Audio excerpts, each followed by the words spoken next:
Another video about my trauma. What the fuck is this, honestly? What is my channel turning into? It feels like I'm just trauma dumping every video. I'm going to have to cut to the chase again here because I really don't want to have to drag this video out any more than I am going to. So, here we go. In early 2021, I ended up leaving this space and my platform at large due to a multitude of factors, being mental illness and stress and just generally being pretty isolated because I didn't feel like anyone in the community actually liked me, which crazy considering I had friends, but whatever.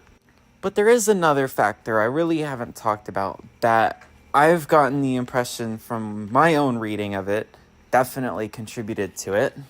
So I'm gonna come out and say it. When I was a child, 13 years old, going on 14, I was sexually harassed for over 20 minutes.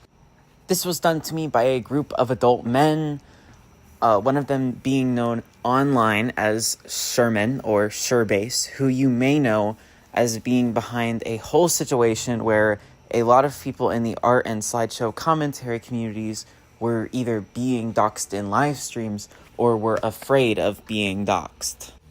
I'm sure you've heard that part of the story, especially because there were multiple hour-long videos going over this doxing and harassment crusade for the better part of 4 years before Doodle Tones ethered her channel like a fucking idiot. Those videos had remained up for a really long time, and I'm sure anybody who knows anything about those communities from that time is no stranger to this situation. But what happened to me was never something that was actually properly publicly discussed, and so I am going to. And I'm going to have to be airing out some dirty laundry from Doodle Tones as well. I guess y'all are going to have some fun with that, but most of this video is going to be going over the sexual harassment I faced as a child, so I'm just going to get into that. Resetting the stage, I was 13 going on 14 around this time. It was either in very early February or sometime in January when this happened. So getting into the first screenshot in this timeline, we have a few things of note here. It's not as significant as the others, but I do want to touch on the fact that Calamity Fish Sherman says the fact that I am trans and a minor means that I was groomed. Personally, I was groomed, but I was not groomed into being trans, and I think it's a wild fucking sentiment for anybody who hasn't actually experienced anything like that to be all, yeah, being trans is a result of grooming. Moving on, I did at some point clarify that I was a minor, and the response to that was to continue and even escalate the sexual harassment that I was experiencing at the hands of these people because they thought, quote, it makes things better. I don't really think I need to go into how fucking stupid that is or how genuinely, disgusting that is because it's absolutely vile. Moving on, I want to take a good look at the very top of this screenshot here. There are two things that are of note here. The first thing that's more obvious is this dude saying that he's, quote, my new daddy. Apparently this dude turned out to be a pedophile, which I'm not surprised, but also, guys, the signs were there.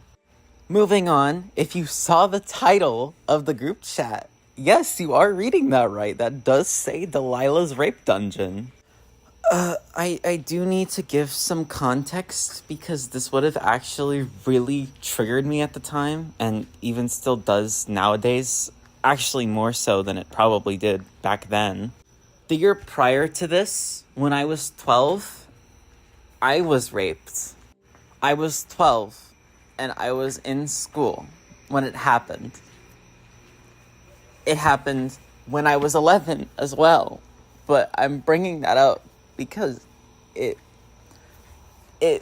affects me really badly to know that this was just a joke to these people when it was a real and traumatic experience that I dealt with, you know? I'm reading this and I just feel sick. I feel sick.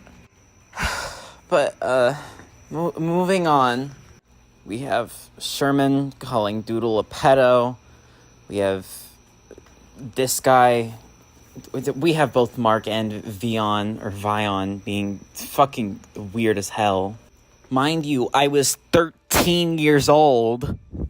I can't wait for some douchebag in my comments to come in here talking about how, why didn't you just leave?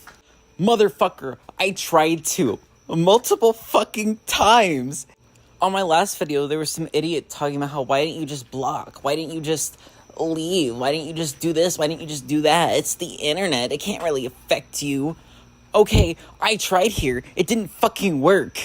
I really don't want to hear any fucking victim blaming under this video when I clearly tried to do the thing that most people would suggest and just left. And people kept adding me. Like it's right there. And it's the next screenshot down. Fuck off. This is also the point where it has escalated to harassment because I'm clearly unwilling to continue participating in this conversation or being in this group chat. And they continue repeatedly to add me and call me a pussy for trying to get out. Genuinely, it's disturbing. The next screenshot, we just have general spam, but, you know, it shows how unrelenting they are, in a way, I feel. And, see, there's the transphobia, and I'm not really shocked by that. It's really, they're sexually harassing a 13-year-old. I'm not really surprised that they hate transgender people, too, but come the fuck on. How are y'all out here advocating Doodle Tones being a pedophile, and then you do this shit? Fuck off. And then we have, again, them being annoying. Reiterate the title of the GC being Delilah's Rape Dungeon, because this will be important in just a second. Moving on, though, we have Mark asking for child pornography, which is just great, because yes, asking a 13-year-old for nudes is such a great idea. And then we have this shit. First of all, I feel the need to reiterate, I had been raped just a year prior.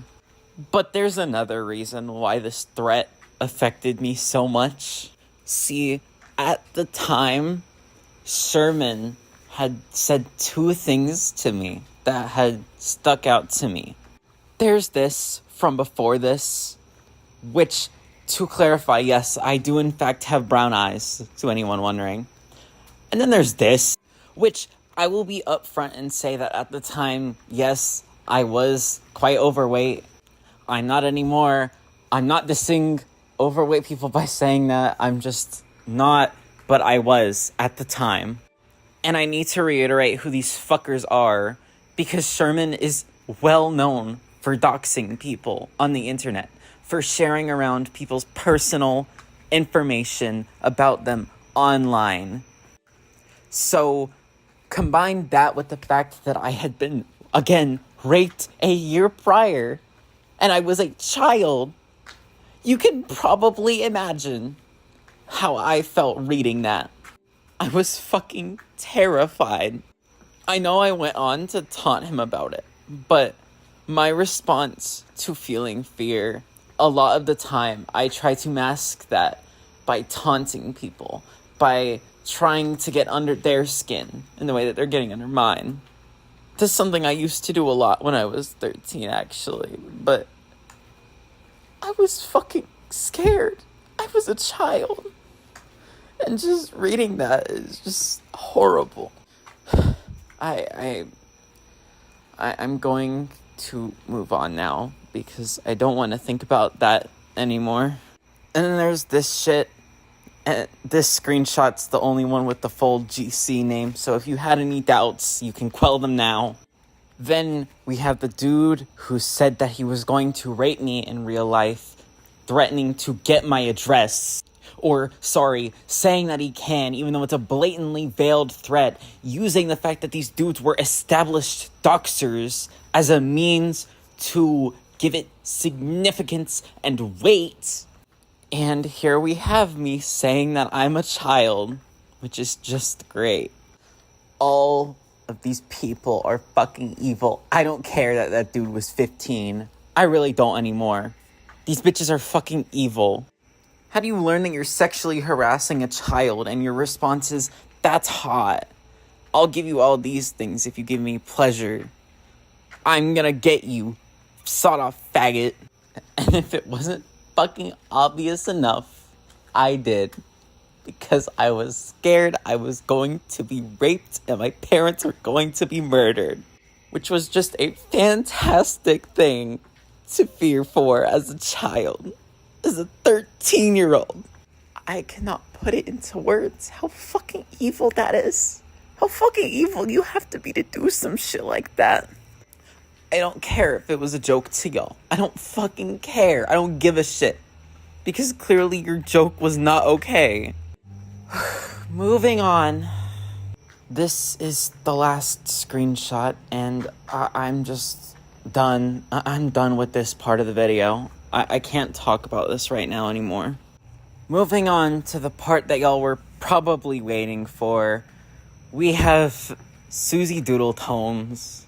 Suzy was an individual who was involved with this whole thing primarily because she was a victim of Sherman's doxing campaign, or at least was having her information spread around. Apparently she left it lying around, so I'm not sure if that's really doxing unless he didn't know that, because then criminal intent, but I don't really care. Point being, she had been dealing with Sherman spreading around her personal information without her consent, and so she made 2 really long videos that, as far as I know, may or may not be lost to time. I cannot check right now. I am not in the headspace to. But either way, she did not, in fact, include any of this information, despite having made multiple hour-long videos about this situation, specifically because it affected her. I spoke to her about making a video, and she said that she would only talk about this if it came to a situation within which she made a full retrospective video about Sherman being gone. Mind you, Sherman is not gone, actually. Sherman is very much still around, and he has a Discord account. I've spoken to him in a group chat essentially dedicated to talking about the way that I was treated in 2021 by these people. So he's clearly not gone. He's not doing the doxing anymore as far as I'm aware, but I could be wrong on that. Regardless, though, this was something that Suzy constantly taunted me about, but whenever I requested the log so I could actually see what had happened to me and remember it, she declined. And when I confronted her about this in the call that happened a few weeks ago, her response to that was to be all, somebody that I don't remember told me not to. Bitch, you let a nebulous nobody that you don't even know have fucking more reign over what you did with my sexual harassment situation than I did? Fuck off.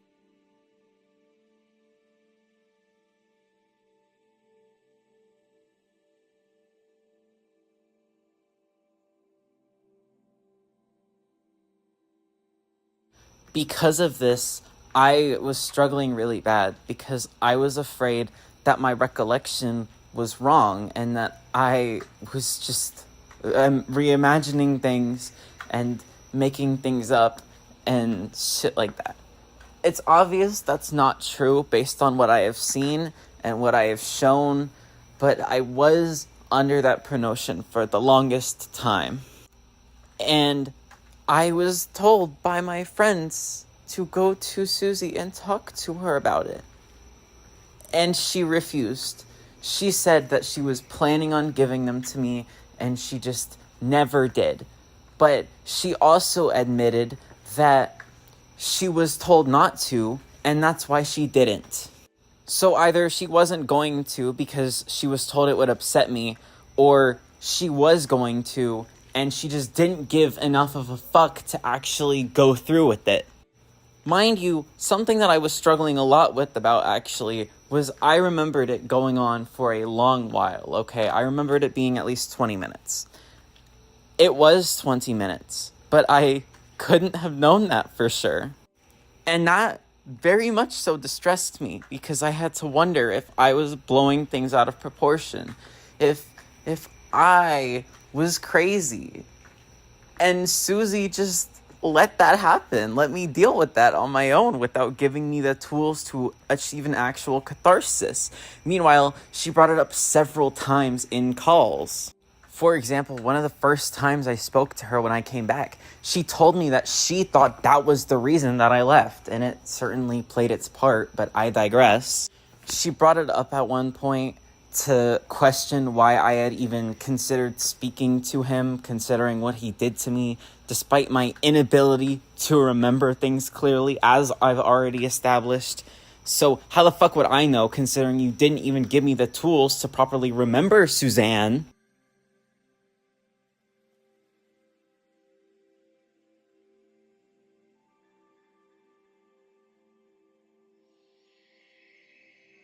Before anyone questions me, yes, this went on for at least 20 minutes. This is the first screenshot, and it has a message as early as 7:49 p.m. This was the last screenshot that I have chronologically, and its last message was sent at 8:16. So clearly there was at least 20 minutes where this happened to me. It would actually be 27 minutes, so it was closer to 30. Fun fact, if you were wondering at all. And I remember it going on for longer, but I guess that doesn't matter, because I'm just crazy, and I'm obviously not worthy of being given a catharsis on this. At least, not according to Suzanne Diddy tones, I guess. I am very tired.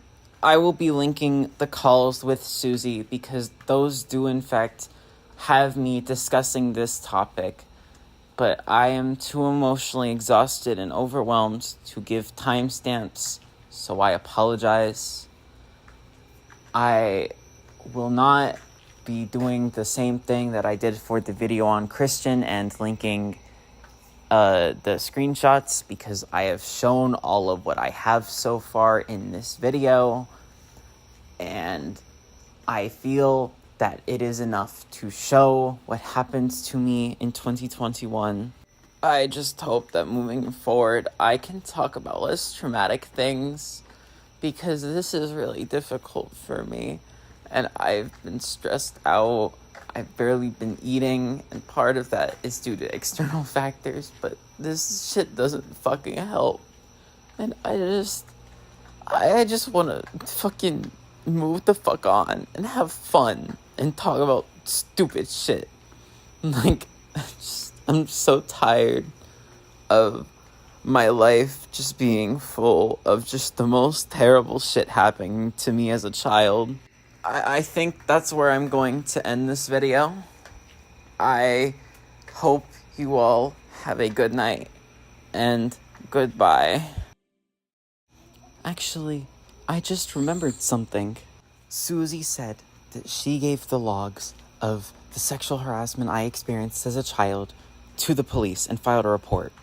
So you mean to fucking tell me you were more comfortable with the feds having my trauma logged than you were with me as the victim having the tools to get a catharsis on it? I hope you rot. Genuinely. And it's not just that, it's the fact that this nebulous somebody was somebody you were more comfortable trusting this situation to than the fucking victim. Suzanne, if you're watching this, I just want you to know you're a waste of space. Fuck off.